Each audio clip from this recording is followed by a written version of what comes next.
धर्माधर्म का विचार किए बिना उस उलझन में फंसे बिना क्या कर रहे हैं कि रति पूर्वक श्री वृंदा विपिन बिहारी बिहारिणी का भजन करो। यह बहुत ही विशिष्ट बात है, विशिष्ट उपदेश है। धर्म अधर्म का विचार न करें हम, ऐसा हो सकता है क्या? हाँ, समस्त उपदेश इसीलिए तो होता है कि धर्म अधर्म का विचार हम जान पाए, धर्म अधर्म का विचार कर पाए। हाँ, धर्म की स्थापना करने के लिए ठाकुर स्वयं आते हैं। धर्म संस्थापनार्थाय संभवामि युगे युगे। फिर यहाँ कह रहे हैं धर्म अधर्म का विचार न करो। न धर्मम श्रुति गणिरुक्तम किल कुरु ब्रजे राधा कृष्ण प्रचुर परिचर्यामिह तनु। श्री प्रिया प्रियतम की व्यस्तता पूर्वक सेवा करो।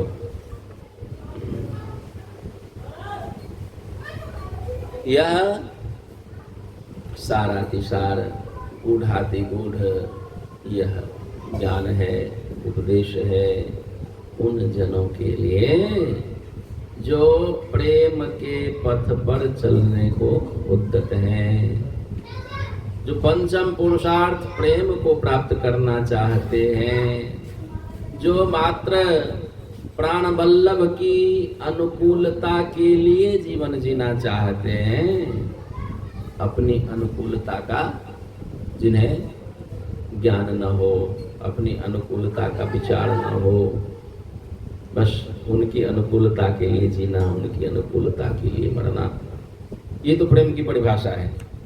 श्री प्रिया प्रियतम की अनुकूलता का विचार करते रहना। आनुकूल्यम कृष्णानुशीलनम भक्ति उत्तमा। उत्तमा भक्ति वही है जो श्री कृष्ण की, श्री प्राणाराध्य की अनुकूलता का ही निरंतर अनुशीलन करे। प्रेम की परिभाषा है, प्रेम की परिपाटी है। कहीं भी संसार में प्रेम होता क्यों नहीं? इसीलिए कि वहां सब अपनी अपनी अनुकूलता की अपेक्षा रखते हैं, इसलिए संसार में प्रेम नहीं बनता, किसी से किसी का प्रेम नहीं बनता। तो संसार के जो यह व्यवहार है उसे कामना बताया हमारे आचार्यों ने।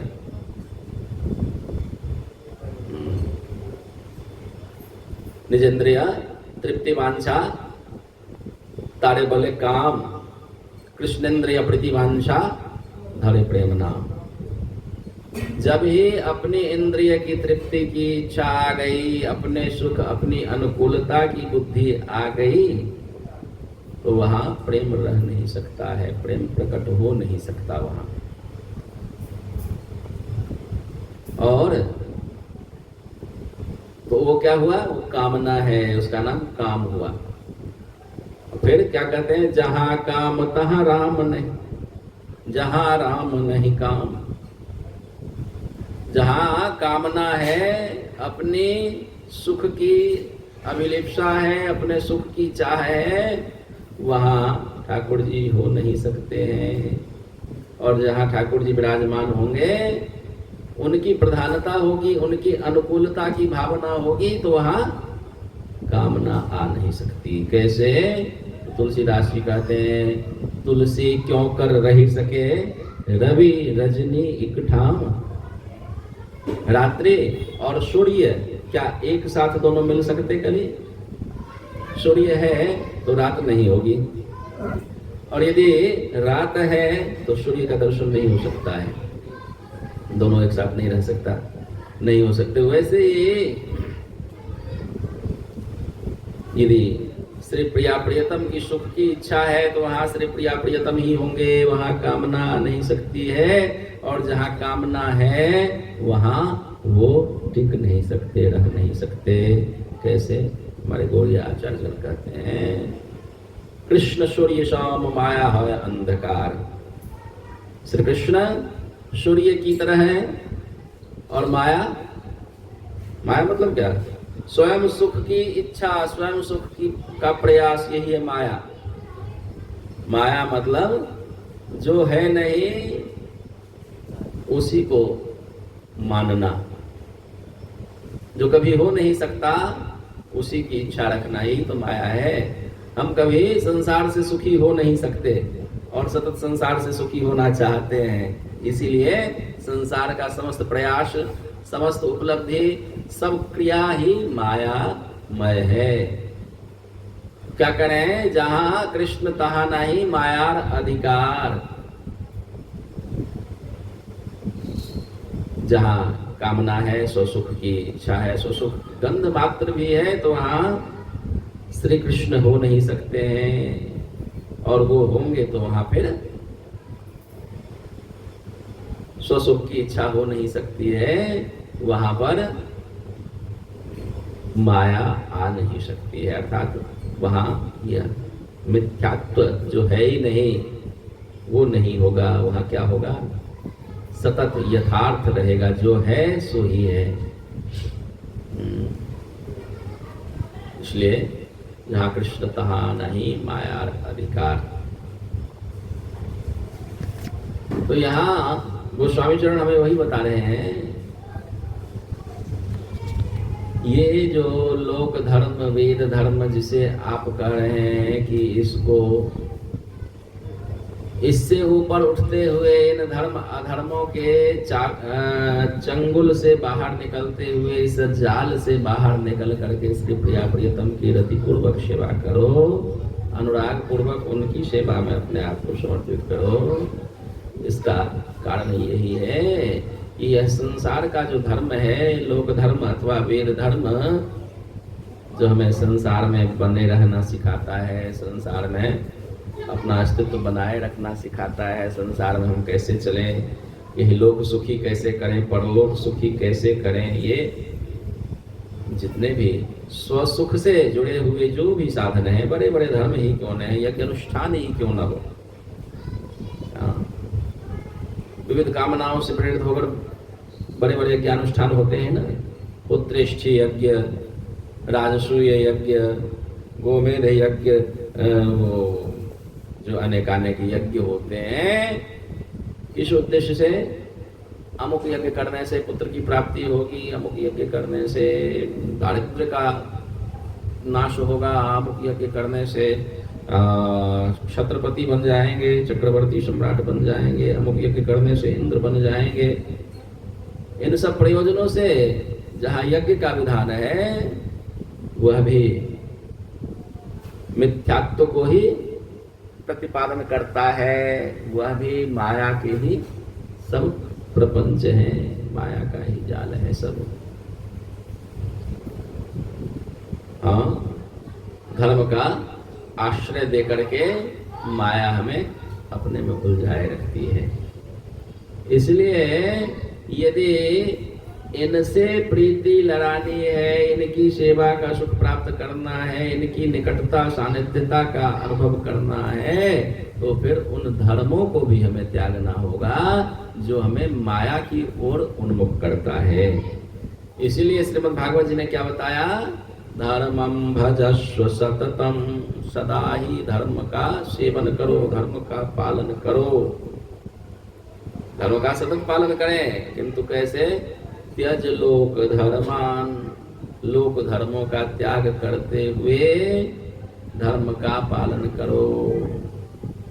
वो धर्म कौन सा है, यही जो यहाँ आचार्य चरण बता रहे हैं, ब्रजे राधा कृष्ण सेवा करो विलक्षण, विशेष लक्षण युक्त, अर्थात रागानुग भाव से युक्त होकर के श्री प्रिया प्रियतम की सेवा में लगो, यही विलक्षणता है, इस विलक्षण सेवा को करो। हाँ, यही परम धर्म है। इसके लिए सामान्य धर्मों को त्यागना पड़ेगा।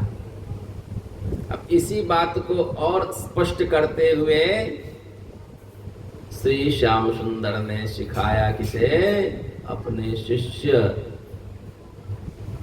अर्जुन को, जिसे धर्मोपदेश किया है। अर्जुन धर्म के पथ से विमुख जा रहे थे, जो लोक धर्म है, क्षत्रिय हैं, क्षत्रिय का कर्म होता है उचित विचार करते हुए युद्ध करे, शत्रुओं से लड़े, अपने अधिकार को, प्रजा के अधिकार को सुरक्षित रखे। अर्जुन करे नहीं, मैं तो बाबा जी बन जाऊंगा, क्या करना है लड़ धड़ करके, सब तुम्हारे ही अपने ही है, सब जो मरेंगे, इस पक्ष के मरे तो उस पक्ष के मरे तो सब अपने ही तो मरेंगे, मुझे युद्ध नहीं लड़ना है। तो ठाकुर जी ने कहा कि तुम कह रहे हो बाबा जी हम बन जाएंगे, लोग क्या कहेंगे, बड़ा कायर निकला ये अर्जुन, सबसे बड़ा धनुर्धर कहलाता था, मौके पे देखो कायर निकला, भाग गया, युद्ध के डर से बाबा जी बन गया। इसलिए अर्जुन तुम अपने धर्म की रक्षा करो। युद्ध लड़ाने के लिए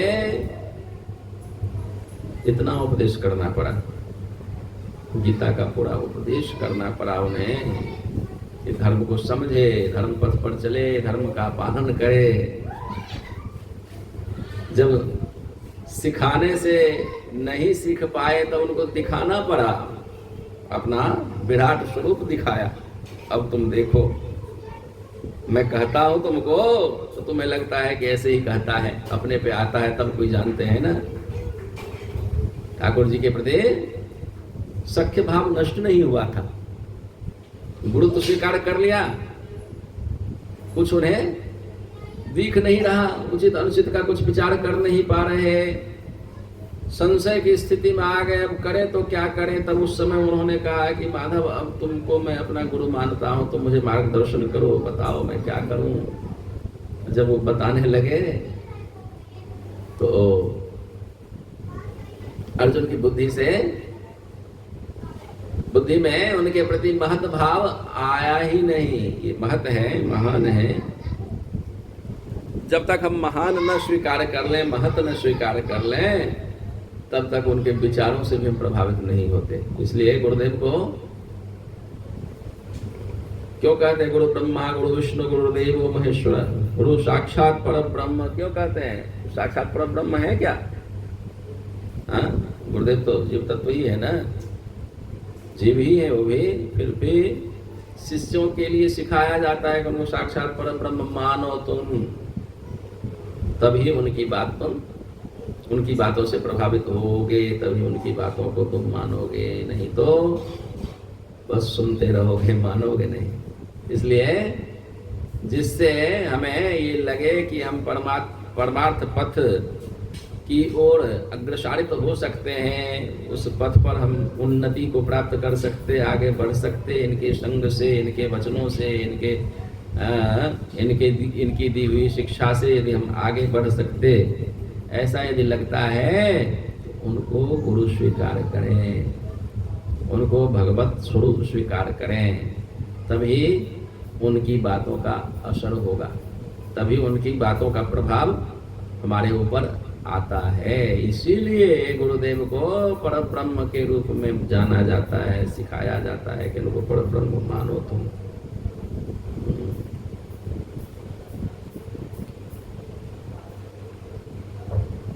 श्याम सुंदर को उन्होंने गुरु वरण किया, उपदेश करना इन्होंने शुरू तो कर दिया, किंतु अंतर में वो महत बुद्धि आई ही नहीं। नित्य खेला ना, नित्य खाया, साथ में एक संग खेले, एक संग खाए, तब तो सखाए हैं। जो संग खाए खेले उसी को सखा कहा जाता है। तो संग खाने वाले, खेलने वाले हो तो नित्य के सखाए हैं, उनकी बातों का प्रभाव हो ही नहीं रहा है इनके ऊपर। फिर अपना महत स्वरूप दिखाया, विराट स्वरूप दर्शन कराया, व्यापक स्वरूप का दर्शन, इसीलिए कि अब ये मेरी बात मानेगा। तब जा करके वो तो डर के मारे कांपने लग गए। बड़ी स्थिति उनकी ऐसी हो गई, कहा कि बस माधव, अब अपने इस स्वरूप को आप, इस लीला को संवरण करो, इस स्वरूप को संवरण करो। अब मेरी आंखें सह नहीं पा रही है, मेरी बुद्धि विचार नहीं कर पा रही है, मेरा हृदय और इस अद्भुत विलक्षण स्वरूप का को अपने अंदर में धारण नहीं कर पा रहा है मेरा हृदय। आप इस रूप को अब जल्दी ही संवारो, समेटो, आप उन्मत्त हो जाओ। तब ठाकुर जी पुनः पूर्ववत हुए, अपने उस व्यापक स्वरूप को आप फिर समेट लिया आपने। किंतु अर्जुन के मन में जो प्रभाव पड़ा वो हो, फिर पहले जब सामान्य हुए, कांपना बंद हुआ, बोलने की जो स्थिति, तो जो स्वर भंग हो रहा था, बोल नहीं पा रहे थे, शरीर कांप रहा था, पसीना आ रहा था, विचित्र सी दशाएं हो रही थी उनकी। जब थोड़ा शांत हुआ तब जाकर के सबसे पहली बात क्या कही उनसे? अर्जुन ने कहा, हे केशव, आप मुझे क्षमा करो प्रभु, मैंने आज तक आपको नाम लेकर पुकारा, कृष्ण कहा मैंने, अपना मित्र कहा मैंने, मैं तो आपको जानता ही नहीं, आप तो परमतम सत्ता है, आप सर्वतंत्र स्वतंत्र हैं, आपको मैं अपना मित्र कहा, अपने बराबर, आपको मैंने नाम लेकर पुकारा, ये तो मेरा अपराध हुआ। अब उनको बोध हुआ कि ये तो बड़े ही महान हैं, ये तो ठाकुर जी हैं, साक्षात परब्रह्म हैं। अब जब विराट रूप का दर्शन किया तब जाकर के पता लगा, तब जाकर के उनकी एक एक बातें, जो गीता उपदेश की बातें, फिर जाकर के अर्जुन के मन में, मस्तिष्क में, तब जाकर के अटकी वो बातें। नहीं तो उसके पहले तो ऐसे ही हो रहा था, जैसे हम सब महापुरुषों की बातों को सुनते हैं, एक कान से दूसरे कान से निकाल देते हैं, वही तो होता है ना। महापुरुषों के उस विलक्षणता को हम स्वीकार नहीं करते हैं, गुरुजनों को, गुरुदेव को भगवत स्वरूप स्वीकार नहीं करते हैं। इसके लिए इसी कारण उनके महत् उपदेशों को भी हम सुनते हुए, जानते हुए भी मानते नहीं हैं, आचरण में लाते नहीं। अरे गुरु जी हैं, उनका काम है कहना, ऐसे कहते हैं। ऐसे सहज उनकी कृपालुता, दयालुता जो हमें वो हमारे ऊपर लुटाते हैं, उसका हम दुरुपयोग करते हैं। अतः हमें यह मानना चाहिए, जो हमें भगवत उन्मुख करने में हमारे सहायक हो रहे हैं, वो निश्चित रूप से भगवत कृपा कलेवर हैं, भगवत कृपा के ही साक्षात मूर्ति हैं। ऐसा मानेंगे तब उनकी बातें, उनका उपदेश हमें प्रभावित करेगा। हाँ, तो कह रहा था, जो अर्जुन को धर्म की शिक्षा दिए, धर्म क्या वस्तु है, उसका पालन कैसे करना है, सब कुछ उन्होंने बताया। कह दिया कि मैं इसी कार्य के लिए ही आता हूं, धर्म संस्थापनार्थाय संभवामि युगे युगे, धर्म की स्थापना करने ही आता हूं। पूरी शिक्षा दे करके, पूरा उपदेश दे करके, ज्ञान विज्ञान की पूरे पाठ पढ़ा करके, अपने आने का कारण, अपना स्वरूप आदि सब उन्हें ज्ञात करा करके, फिर अंत में क्या कहते हैं? सबसे अंतिम उपदेश जो यहाँ श्री गोस्वामी चरण कह रहे हैं, न धर्मम न धर्मम, न धर्म का विचार करो, न अधर्म का विचार करो, श्रुति गणेरुक्तम किल कुरु, श्रुति गणों के द्वारा बताए हुए उन धर्मादिकों के पचड़े में न पड़ो।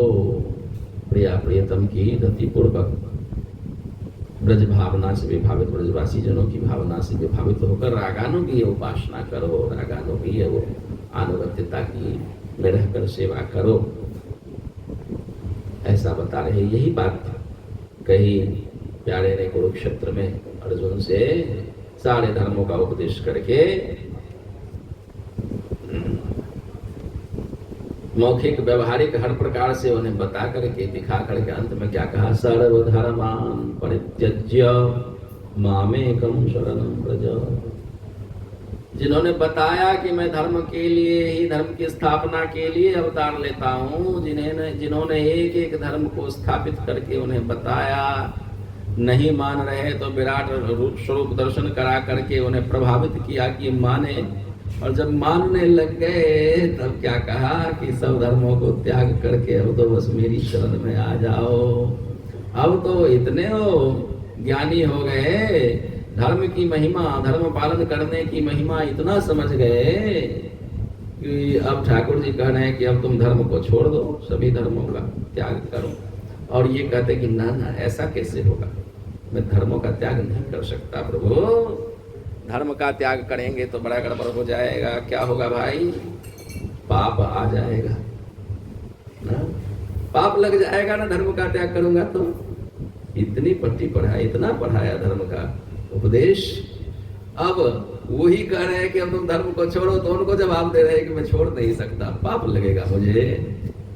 तब ठाकुर जी ने कहा अहम त्वाम सर्व पापेभ्यो मोक्षयिष्यामि, मैं तुम्हें जो भय लग रहा है ना, एक तो पाप लगेगा ही नहीं।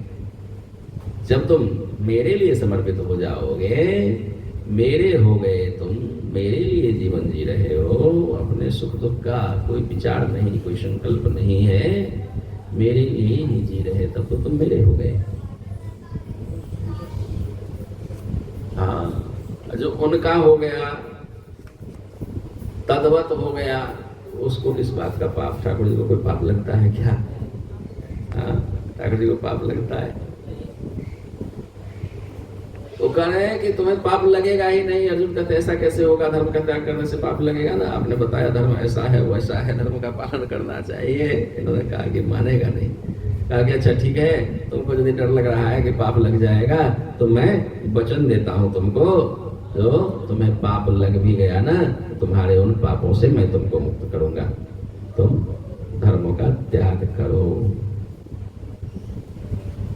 तो धर्मों का त्याग करना क्यों होता है? किस स्थिति में धर्म का त्याग करें? स्व सुख की इहलोक परलोक पर्यंत की चिंता यदि मन से निकल गई, तभी धर्म त्याग का अधिकारी कोई होता है। बाबा जी हो गए, लंगोटी लगा लिए, अब सभी धर्मों से अब क्या लेना देना, किसी धर्म से नहीं। हमारी भावना कैसी का? तावत कर्माणि कुर्वीत यावत श्रद्धा न जायते। मैं मेरी कथा सुनने में तब तक, जब तक तुम्हारी रुचि न बन जाए, अर्थात श्रद्धा विश्वास रूप में परिणत न हो जाए, ठाकुर जी की कथा सुन सुन करके जो भी सुने लगे कि ओ हो, सुनते सुनते उस दुनिया में पहुंच जाए चिंतन, हम उस संसार में हैं, विष्णु संसार में, श्री कृष्ण के धाम में, सुनते सुनते ऐसा लगने लग जाए, अर्थात निरंतर चिंतन की स्थिति बन जाए, निरंतर नाम रूप लीला धाम की चिंतन में मन अटक गया, तब फिर कर्मों की आवश्यकता नहीं रहती है, तब कर्म का परित्याग होता है। तब तक कर्म करते रहना चाहिए, भगवत जी का आदेश है, तावत कर्माणि कुर्वीत, तावत तक कर्मों को करते रहे। कर्म कौन सा? ये जो वेद विदित जो है, वेदों के द्वारा कहा हुआ जो है, लोक विदित जो है, अर्थात लोक धर्म वेद धर्म दोनों ही पालन करना चाहिए। कब तक? जब तक इनके नाम रूप लीला धाम में हमारी निष्ठा न बन गई, जब तक ये हमारे प्राण में न बस गए, नाम रूप लीला धाम के बिना हम रह नहीं सकते, तब तक कर्म करते रहना चाहिए।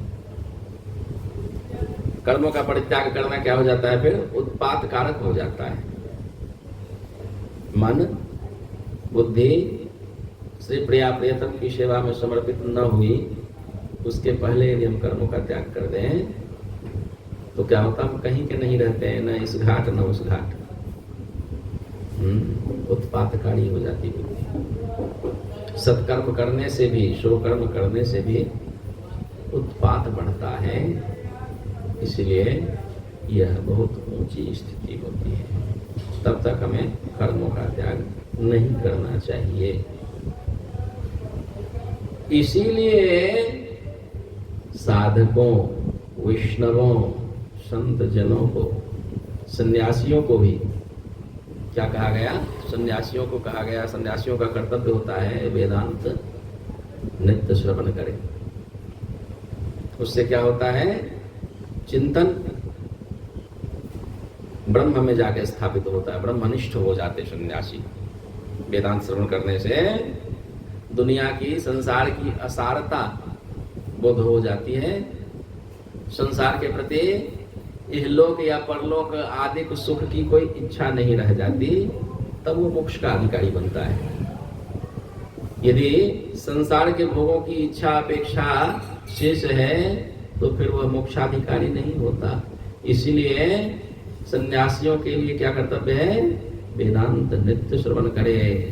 श्रीमन महाप्रभु नवयुवक अवस्था उनकी सन्यासी वेश में जब श्री सार्वभौम भट्टाचार्य जी को मिले हैं, उस समय उनकी कांति से, उनके स्वरूप से श्री सार्वभौम भट्टाचार्य जी प्रभावित तो थे ही थे। जब उन्हें ज्ञात हुआ उनका पूर्व परिचय कि यह नवद्वीपवासी श्री जगन्नाथ मिश्र के पुत्र हैं, तब उनके हृदय में वात्सल्य भी उमड़ आया। उन्हें लगा कि ये जब जगन्नाथ मिश्र का पुत्र है, वो तो अपने परम मित्र रहे, तो मेरे मित्र का पुत्र मेरे लिए भी तो पुत्रवत ही हुआ ना। इसलिए इसका इनका धर्म की रक्षा हो, संन्यास की रक्षा कर सके, इसके लिए वेदांत सुनना आवश्यक है। नवयुवक है, नया अभी नवयौवन है, संन्यास ले लिया तो कहीं विचलित न हो जाए, कहीं संसारोन्मुख न हो जाए, संसार के भोगों के प्रति इच्छा न आ जाए। इसलिए उन्होंने आदेश किया कि देखो, तुम्हारे प्रति मेरा वात्सल्य बढ़ रहा है, तुम्हारे हित, मेरे हृदय में तुम्हारा हित हो, इसका भाव निरंतर आ रहा है। इसलिए सन्यासी हो गए, मेरे लिए पूज्य तो है, किंतु आप मेरे मित्र के पुत्र हैं, पूर्वाश्रम से आपके प्रति वात्सल्य जग रहा है। इसलिए हित की बात कर रहा हूं कि आप रोज वेदांत श्रवण किया करें। सन्यासियों के लिए कर्तव्य है, और हम वैष्णव साधकों के लिए भी कर्तव्य है, नित्य भागवतीय वार्ता में हम सम्मिलित हों, नित्य सत्संग में सम्मिलित हों। इससे क्या होता है? कथा श्रवण करने से इनके नाम रूप लीला धाम में हमारी अभिरुचि बनती है, आसक्ति बनती है, निष्ठा बनती है। कथा का यह प्रभाव होता है। श्रवण के माध्यम से विषय जितने अधिक जल्दी अंदर प्रवेश होता है, उतना दूसरा हृदय में प्रवेश, विषयों को प्रवेश कराने का और दूसरा कोई ऐसा मार्ग नहीं है। सबसे बड़ा मार्ग है विषयों को हृदय तक पहुंचाने का। सबसे बड़ा मार्ग कान और ये हमारी आंखें, सुनकर देखकर कोई भी विषय जितना प्रवेश करता है उतना अन्य तरह से नहीं प्रवेश करता। इसलिए श्रवण को प्रथम भक्ति का दर्जा मिला है। श्रवणम कीर्तनम विष्णु स्मरणम पाद सेवनम अर्चनम वंदनम दास्यम सख्यम आत्मा निवेदनम। श्रवण के द्वारा हम सहज ही उनसे जुड़ जाते हैं, लोग बन जाता है। श्री रुक्मिणी महारानी जो सुन करके विदर्भ देश में रहते राजकुमारी थी, और वहां का वातावरण भी बिल्कुल प्रतिकूल था। भाई जो उनका रुक्मी बड़ा दुष्ट था, वो भगवत विद्रोही था, कृष्ण विद्वेषी था वो। इसलिए वहां कृष्ण अनुकूलता जने तो कुछ होता ही नहीं था। एक ब्राह्मण रोज आते वहां, वो श्री कृष्ण की चर्चा रणनिवास में अंतःपुर में सुनाते थे, और उनकी चर्चा सुन करके रुक्मिणी महारानी के मन में श्री कृष्ण के प्रति ऐसी रति उत्पन्न हुई, ऐसा प्रेमोदय हुआ कि अपने आप को उनके प्रति समर्पित कर दी। सुन करके मात्र न कभी देखा, न कोई और किसी तरह से संपर्क। गुण सुन सुन करके, कीर्तन गान सुन सुन करके, श्री कृष्ण कीर्तन सुन सुन करके उनकी रति बन गई श्री कृष्ण के चरणों में। आत्मनिवेदन कर दी, आत्मसमर्पण कर दी उनके श्री चरणारविंद में। यह सुनने का यह फल है, श्रवण का यह फल है। इसलिए समस्त साधक जन वैष्णव जनों के लिए नितांत आवश्यक है कि नित्य ही हम सत्संग श्रवण करें, नित्य ही इष्ट गोष्ठी हो, नित्य ही अपने प्राण वल्लभ की चर्चा हम करें। हाँ, इससे क्या होता है, उनके प्रति अनुराग बढ़ने लग जाता है, उनके प्रति आसक्ति बढ़ने लग जाती है। और फिर जो ही इनकी ओर बढ़ने लग जाए तो दूसरी ओर से घटना शुरू हो जाता है। जो संसार में आसक्ति बनी हुई है, संसार में जो अनुराग बना हुआ है, जब इनकी ओर बढ़ने लगेगा तो इधर से घटेगा ना, स्वाभाविक ही है। सामने की ओर हम बढ़ने लगे, किसी अपने गंतव्य की ओर जाने लगे, तो क्या होगा, धीरे धीरे वो गंतव्य हमारे निकट होता जाएगा और जहां से हम चले वो दूर से दूर होता जाएगा, होगा ना।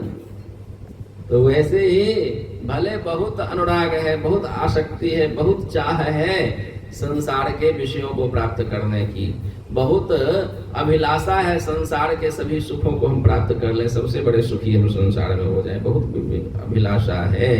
किंतु भगवत कथा कीर्तन का नाम रूप लीला धाम की चर्चा में सम्मिलित होने का यह विशेष फल होता है कि धीरे धीरे जब हम सुनते जाएंगे ना, ये हमारे हृदय के विषय बनते जाएंगे, धीरे धीरे हमारे हृदय में ये बसते जाएंगे, इनको प्राप्त करने की चाह बढ़ती जाएगी। और जैसे जैसे इनकी चाह बढ़ती चली जाएगी, वैसे वैसे अपने आप संसार से हमारी दूरी बनती जाएगी, इनसे निकटता और संसार से दूरी।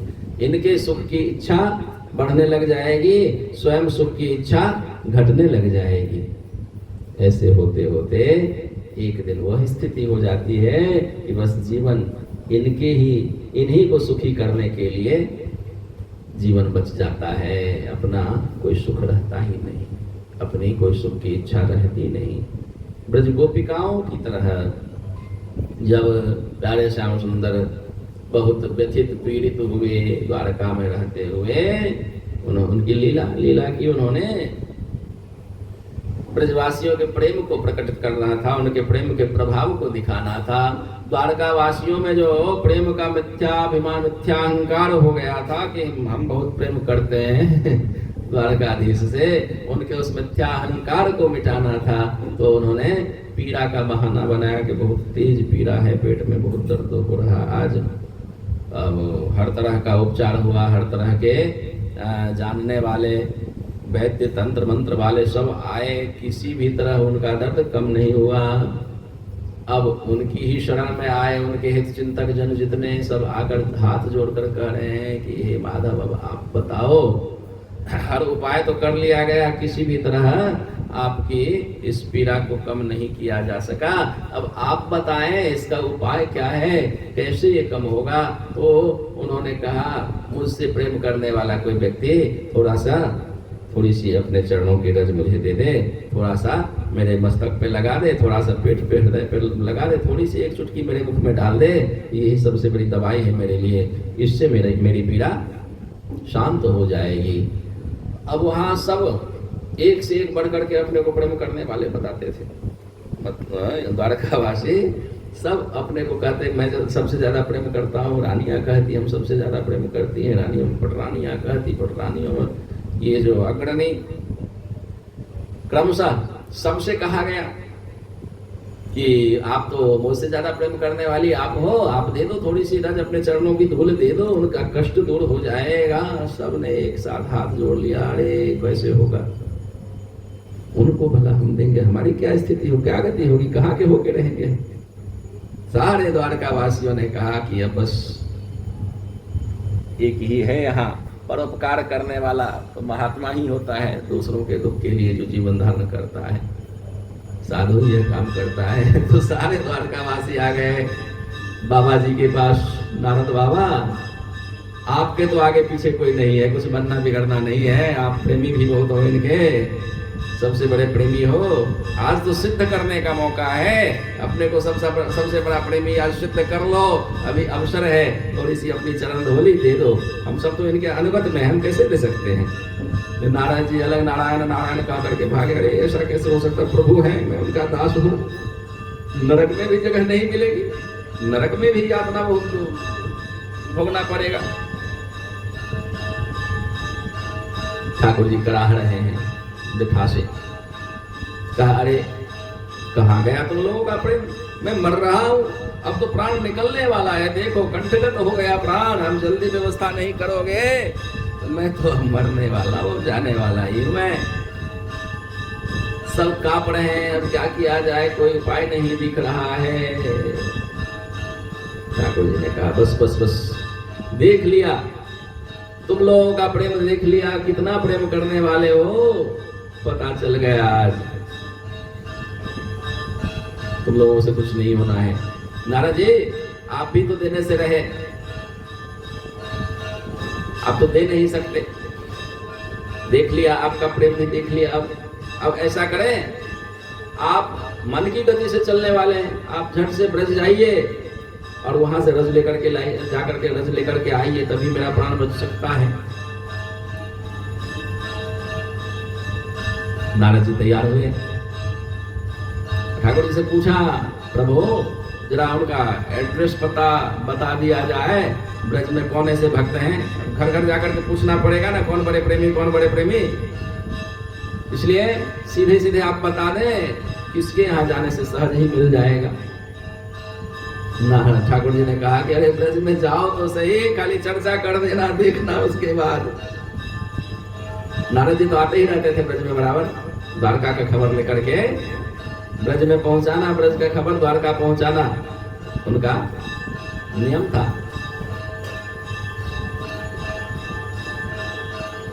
नहीं तो इतना प्रेम था ब्रजवासियों का श्याम सुंदर के प्रति, उनके प्राण श्याम सुंदर और श्याम सुंदर के प्राण ब्रजवासी जन, बिना खबर स्वास्थ्य आदि पता किए वो स्वस्थ नहीं रहते।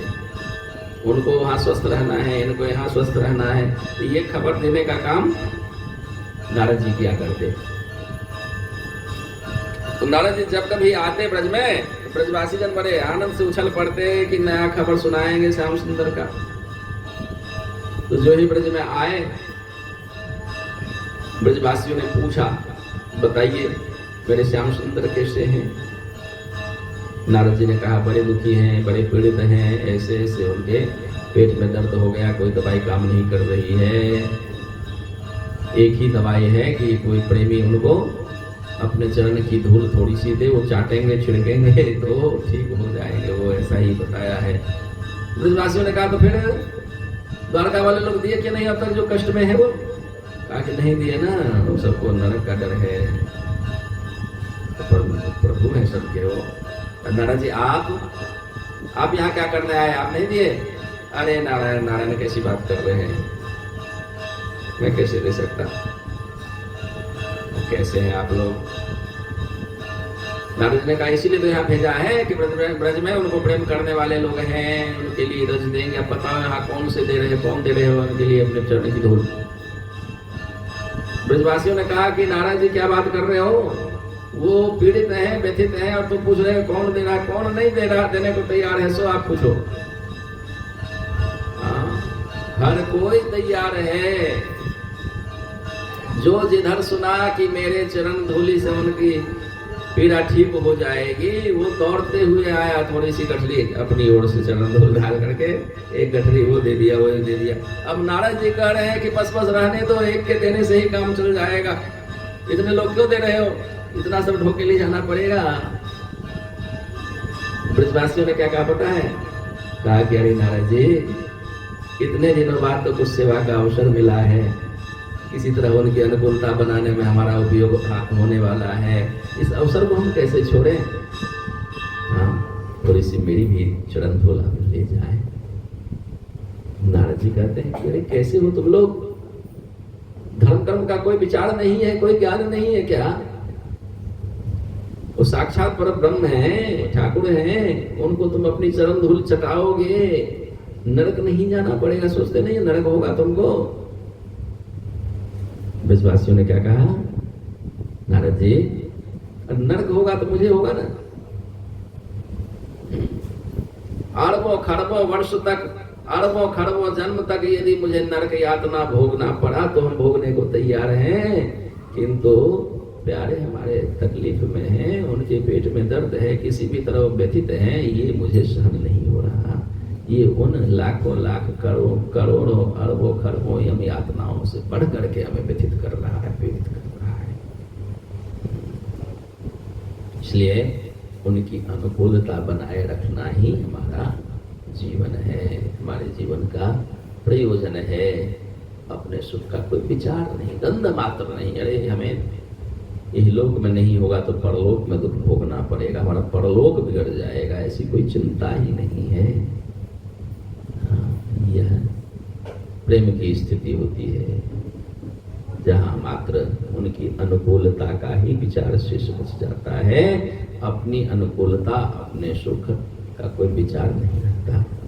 हमारी श्रीमन महाप्रभु के द्वारा जो यह प्रतिपादित जो यह उपासना है, यह प्रेम की उपासना है। उसी प्रेम को प्राप्त करना हमारा प्रयोजन है। उसी प्रेम को प्राप्त करने की का बीजारोपण श्री गुरुदेव ने किया है। उसी का बीज लेकर श्रीमन महाप्रभु धराधाम में आए हैं। प्रेम का बीज बोया है उन्होंने, जो इस कलिकाल में प्रेम का ही तो सदा सर्वत्र अभाव है।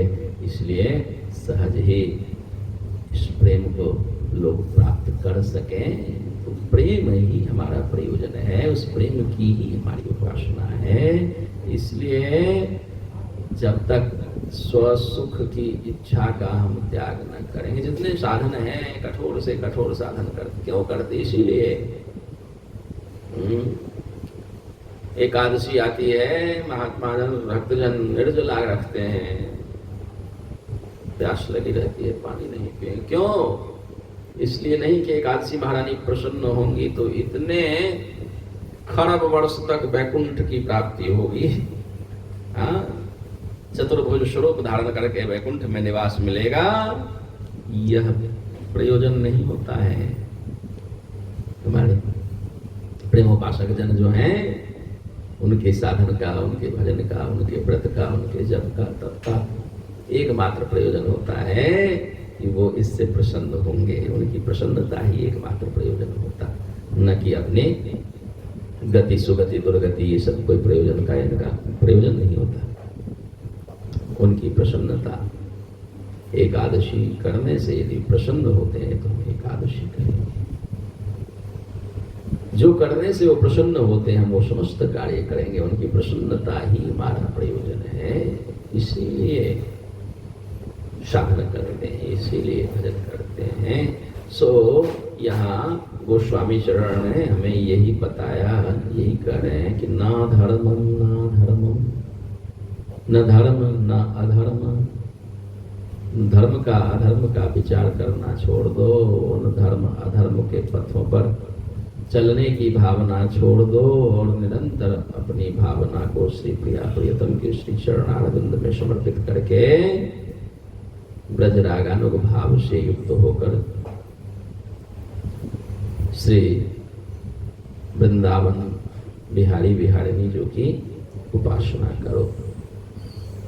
ब्रजे राधा कृष्ण प्रचुर परिचर्या मिहतनो उपासना के लिए बताया। यह बात भी एक विशेष ध्यान देने योग्य है।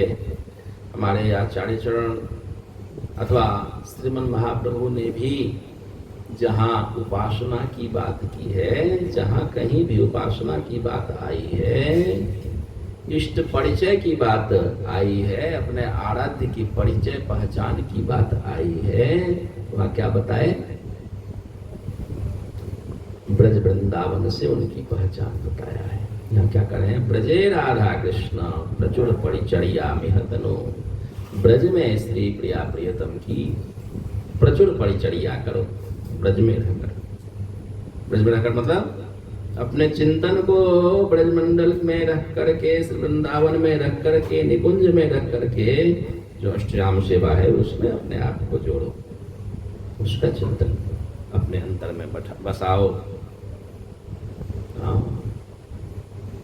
श्री चैतन्य चरितामृत में जब उनसे कहा, श्रीमन महाप्रभु से कर्तव्य का विचार पूछा तो कहते क्या है, बाह्य शरीरे करो सदा श्रवण कीर्तन, अंतरे चिंतः ब्रजे ब्रजेंद्र नंदन। ब्रज से बाहर नहीं, ब्रज में रहते हुए उपासना होनी चाहिए, ब्रज की ठाकुर की उपासना होनी चाहिए। श्रीमन महाप्रभु जी से पूछा, किसके लिए कर रहे हो, किसको संबोधित कर रहे हो? अयि नंद तनुज किंकरम माम विस्मय भवाम बुधो। हे नंद तनय, नंद तनुज। ये स्पष्ट परिचय करा रहा है, आराध्य का परिचय, अपने इष्ट का परिचय। नंद बाबा का जो तनय है, नंद तनय है, वो मेरे। और सबसे सुंदर ढंग से प्रस्तुत किया है हमारे श्रीनाथ चक्रवर्ती पाद ने। एक श्लोक में तो पूरा स्पष्ट खोल के रख दिया, सारे प्रश्नों का जवाब दे दिया। आराध्यो भगवान ब्रजेश तनय तद्धाम वृंदावन। मेरे आराध्य ब्रजेश नंदन, ब्रजेंद्र नंदन श्याम सुंदर हैं। स्पष्ट हो गया इससे। आराध्य भगवान ब्रजेश तनय तद्धाम वृंदावनम रम्या काचिद उपासना ब्रजबधू बड़गेन या कल्पिता। ब्रजबधू के द्वारा, ब्रजबधू गणों के, गोपिका जनों के द्वारा जो प्रतिपादित है,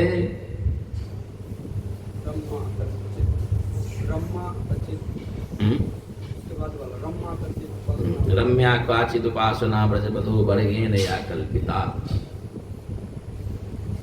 इन ब्रजबधुओं के द्वारा जो आविष्कृत है, कल्पित है, यह जो प्रेम की जो परिपाटी इन्होंने जो चलाई है, यह जो प्रेम की रीति, प्रीति की रीति इन गोपिका गणों ने जो सिखाई है, वही हमारी उपासना की क्रिया है।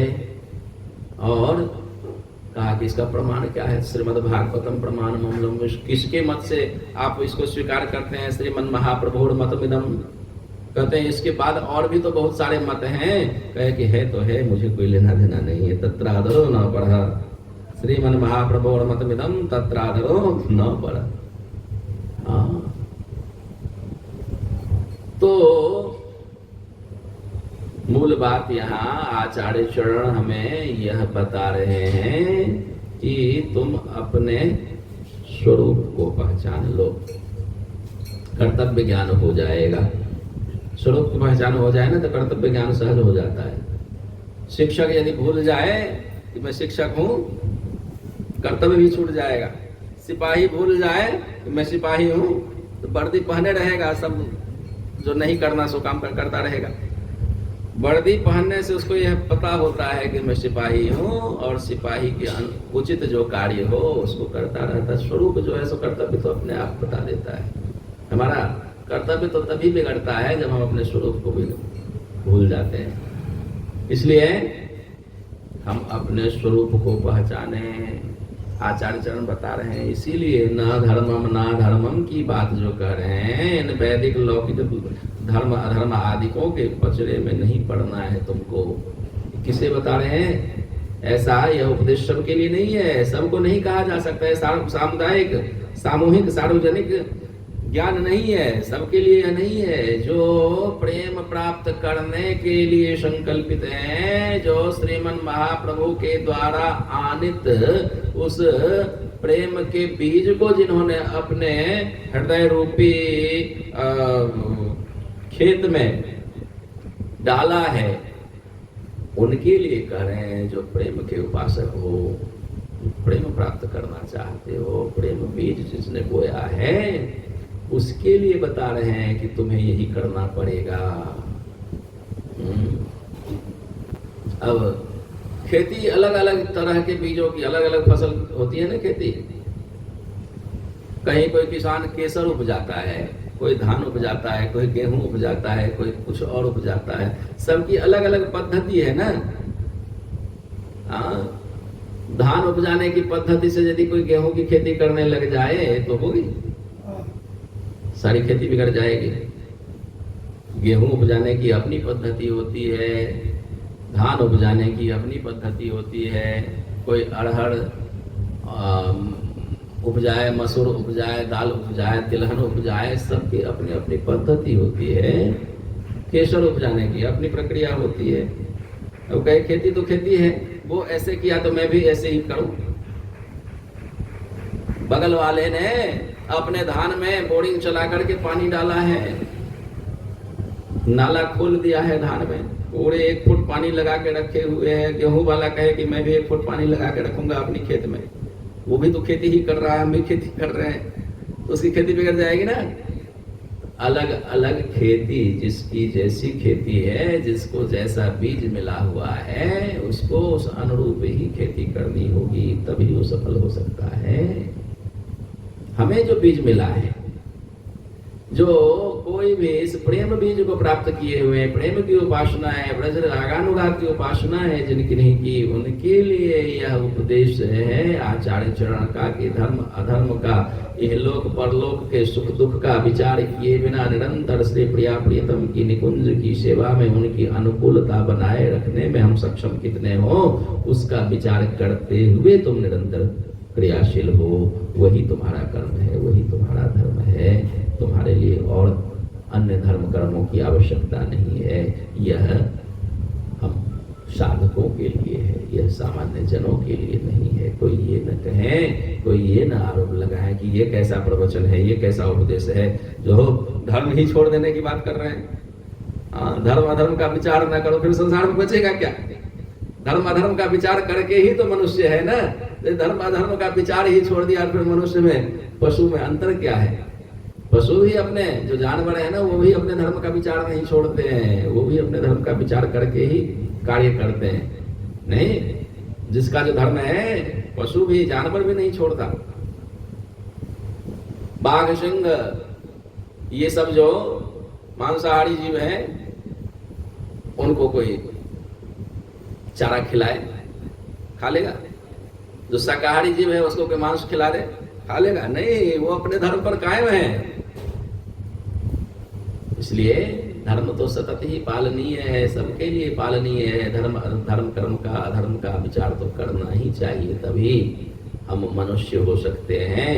किंतु मनुष्यों में जो कोई भी भगवत चरणारविंद में मति की रति बनाना चाहते हैं, बस वही हमारे अपने हैं। उनके लिए जीवन समर्पण करना है। उनके बिना जीवन सूना सूना सा लगे, ऐसा जिसकी भावना, ऐसी जिसकी भावना है। शून्य आयतम जगत सर्वम गोविंद बिरहेण में, ऐसी जिसकी भावना है, श्रीमन महाप्रभु के बताए अनुरूप श्री प्रिया प्रियतम के लिए यह जीवन है, श्री प्रिया प्रियतम के लिए यह संसार है, श्री प्रिया प्रियतम के लिए सुख के लिए ही संसार के समस्त संसाधन हैं। ऐसा जिसने भाव बना लिया, ऐसा जिसने संकल्प ले लिया, इसकी जिसने दीक्षा ले ली, इसका जिसने व्रत ले लिया, उसके लिए श्री गोस्वामी चरण का यह उपदेश है कि तुम लौकिक वैदिक धर्म